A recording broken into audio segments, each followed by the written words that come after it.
Okay. Um, Siemens PLCs. I've got all the software updated. I had to uh, uninstall um, an SQL client server 2012 or 2012 client server. My SQL client 2012 client, no, 2012 server client. After trying for over 10 hours, it wouldn't do it. Finally read on some forums, get rid of that file. My SQL 2012 server client, and then it pretty well uploaded. Everything worked. I had to transfer a license back, and that worked. Everything worked good. Siemens, Allen Bradley, they have license managers, so it's important to go that route. Now, I opened a program for the pick and place I have, and I've not ever used this screen that much, but it might be helpful because basically it was when I first opened the software, it's open an existing project, create a new project, migrate, close. You get a welcome tour and the first steps, installed software and help. But I always go down here to this bottom corner that says project view, and I just say, let's look at the project. Now, it might be better if you write the PLC program and you configure your HMI screen as part of this. There might be a handy GUI to help you do that. And again, click and wait, click and wait. What Siemens and Allen Bradley have done is they've tried to make a one program will program all their devices. And Allen Bradley makes PLCs, obviously. They also have drives. They also have HMIs. And, well, that's the major things. Okay. Siemens did the same thing, and that's why the TIA portal, which is TIA stands for Totally Integrated Automation. There is a step 7 Siemens PLC programming, and it's more or less for PLCs only, and it's a little more advanced as far as what you can do with it, but I think you'll see that this is advanced enough for our purposes. Since this is a project that I've done and I had to upgrade it from version 13 to version 15 and it seemed to have worked, then what you see here is I've got my PLC and my HMI all in the same program, and that's sort of where everything is going. And Siemens is actually a little further along, I think. If you remember Allen Bradley, to look at the program, I had to open Studio 5000, and then I had to open, I think that's View Designer 5000. So they're close, and you can get to one to the other, but not quite. Anyway, let's talk about the PLC a minute. So I'm going to expand that out. And what the way Siemens does things is what we call program blocks. And it has tags. And that's probably, oh, and it has local modules. So I basically have a brick PLC, and for the pick and place, and it's a 1215. I have some 1214s that we will use, and we will have to go in and do some configuration of them. And we'll have to figure out how to add all the stuff in there. But basically it's a brick, but there's some add-ons to it. Like there's an analog add-on that we got to make sure. PLC tags, show all tags, and sort of like Allen Bradley. Come on, come on, come on. Oh, did I not click it right? Maybe not.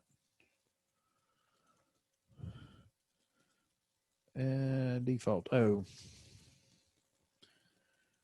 Maybe I didn't do it right. There we go. I think I went in and put tags in for this program. And there's all my tags. Now it's a pick and place. So when a pick and place, I had a selector switch home and run. And it's an IO for input. And so what Siemens uses for an input is I's, which is like Allen Bradley, except it's IO. And so these are actually wired points. And I called it the lowered limit switch, the raised limit switch, extended, and retracted. So for pick and place, think about it, it's up and down and it's out and back. And so that's what I used. And then you've got your outputs. In Siemens, it's actually a Q. So Q is your outputs. QO, QO, QO, or I guess that's Q0. I0 and Q0. And the I0 means it is on the base PLC. If you add a rack, it would go to I1, just exactly like what Allen Bradley does with their slots. And so my Q0 output 0, is my retract solenoid, extend solenoid, lower, and raise solenoid, and then my clamp solenoid. Now my clamp is something I have to hold on. If I ever let it go off, it unclamps by default. And then my analog input pot. So I've got an analog input coming in from a potentiometer, and it's coming in as an ID 64. And then for time delays, like if you're going to use memory, they actually do that as M's. So a little bit different in terms of the tags, but you sort of see that Click, Allen Bradley, and now Siemens has pretty similar the way they do it. I mean, you got to, yeah, there's a little specific in there. If you don't get it right, you go in there and you'll, oh no, it's not right. Program blocks. Oops. Okay, I can add a block, and then I've got all my delays. Siemens does not have a sequencer. Allen Bradley has a sequencer. Click has their drum. Siemens does not have. So you always have a main block. And if I click and wait, uh-oh, I got to have a step 7 license. Following trial, so, okay. Skip. Oh.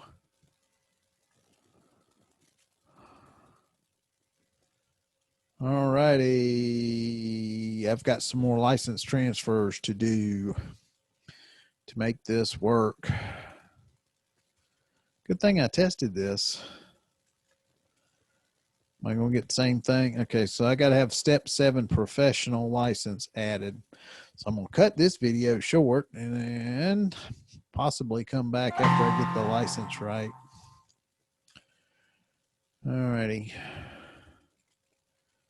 And I won't have to go back and do that on all the others. Well, while we're here, let's go ahead and look at the HMI program. If it will let me. So we click and we wait. S7 is their actual PLC programming. That sort of makes sense. TIA is their software that sort of sums it all up. So having 2 licenses does make sense now that I think about it. And in Click, in Allen Bradley, you can have different screens.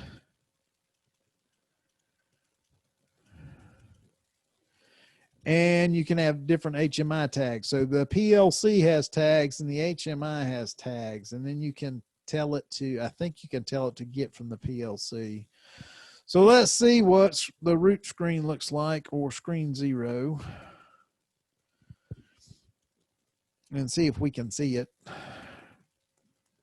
Okay, I need to step 7 I need the step 7 key on all these computers, and I'm glad to know it. Okay. So I give you a little bit of a TIA portal overview. And I need a WinCC advanced key. Okay. Okay. All righty. Well, let me see the tags. Let's see if it'll let me see the tags. Show all tags. Let's see what we get. Is that it?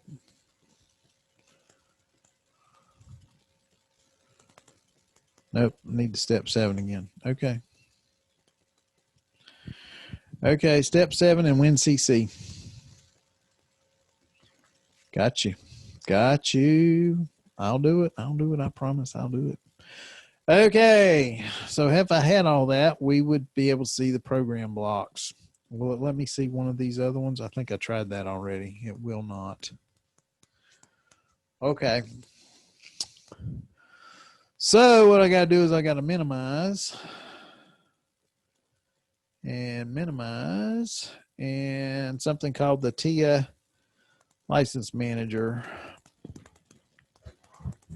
I can show you that aspect because we will have to do this in class if I don't get them done.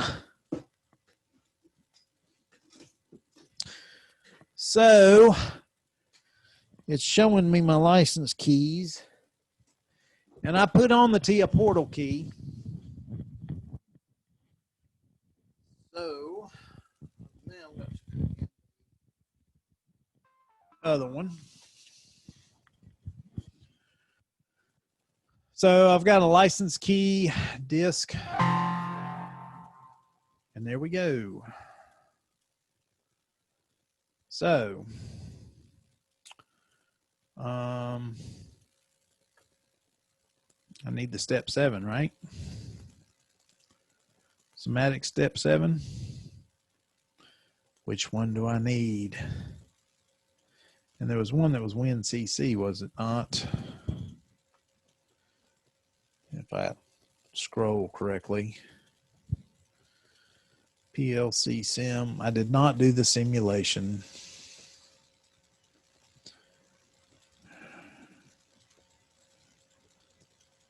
Target 1500 S7 technology.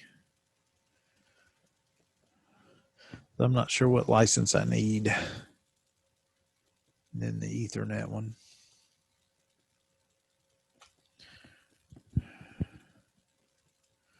So let's go back and look. This is how this goes.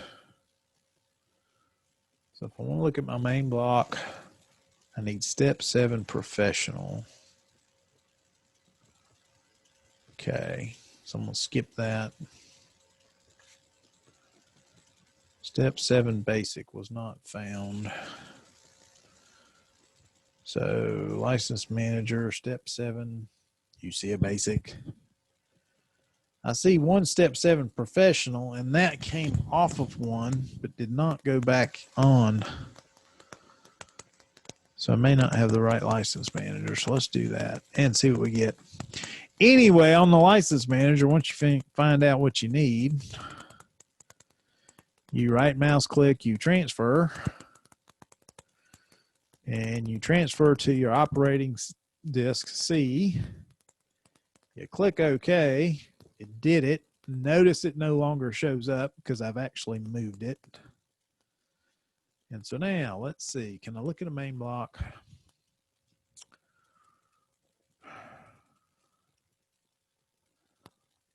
Okay, I can.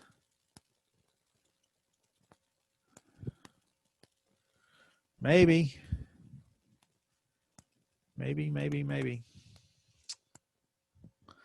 The subroutines in Siemens are function blocks.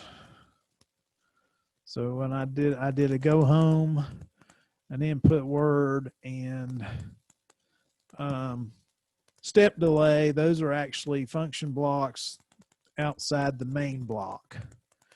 And so what you see in Allen Bradley is you have to call go home will go home is my jump subroutine, if you will, in the Siemens. And so then I can look at that. Now, when I did timers or delays, and I did step delays, then I had to create data blocks. And I think I only ended up using one because I had done it wrong. And you will do this. I didn't do it wrong. I did it not the best way. And so I ended up with these data blocks. So basically here I'm looking for HMI select to be off and my selector run switch to be off. I'm telling it to go home. Does that look like ladder logic? Okay. And so my input mask word, I'm enable and disable. Not sure why I had to do that, but here is a actual rung. Selector switch in run and then my step position. So what I had to do is for Siemens, I had to create a step position. Your drum has a position, your sequencer has a step position. So basically I had to write the program so that it would step. And so what I'm comparing is my inputs, which I had to mask because I was looking at all my inputs. So if my input integers or my input bits add up to 1536, or my output bits equals 512, which is the 10th one on, then I'm going to move a 512 to the outputs. And then I've got a time delay.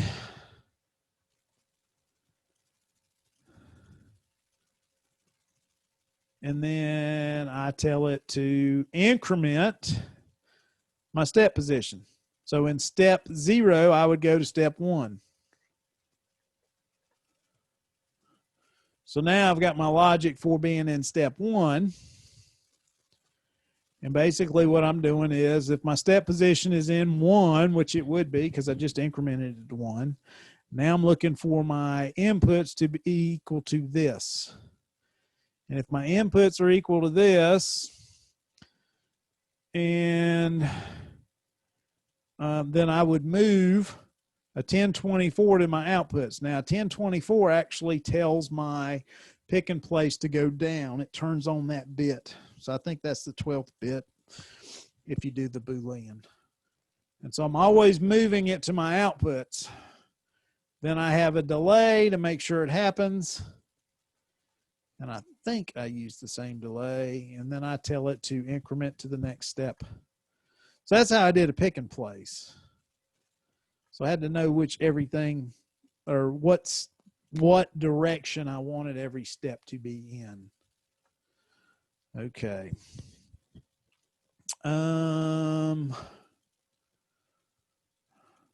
Go home. All right, what happens when I wanted everything to go off and I wanted everything to go home? I would send it to the go home function, and basically it would unclamp and it would output the right outputs. It would move the right outputs such that I would go home. So it would unclamp, have a delay. I would go up, and then I would go have a delay, and then I would go back. So wherever I was when I hit stop, my pick and place would release the part, go up, and then back with a delay. That's how I decided I wanted my go home to work. And so there's that program. And I know this video is going long, so let's go down and look at the HMI if we can. So let's look at the screen 0. And the nice thing about the Siemens software is if you got the right license, you can see the screen. So that is what I did for a screen for my Siemens PLC. There we go. So there's my selector switch that selects either the HMI or the there's a switch on the actual thing. And it tells me if I'm in home or run. And so it shows me my delay in seconds if I use the pot. And if I select it such that I can enter my own delay, I can do that. And then this basically is a graphic that tells me where my pick and place is. So if it's back, it would be highlighted here. If it's out, it would be highlighted here, up and down, and then whether or not I'm clamped. So that was basically something I did in order to make the HMI work. So there was a little bit of a graphics in terms of how that happens. Anyway, if you can get this good, which you should, because y'all will be able to remember stuff better than I can, then that's a good thing. I've got to have that basic. I've got to look for those licenses. Okay. All right, I'll be working on that. I think I've got 3 or 2 that will have the right license. And the rest of them I'm gonna have to see what I can do. Anyway, I thank you for watching, and let us stop the recording.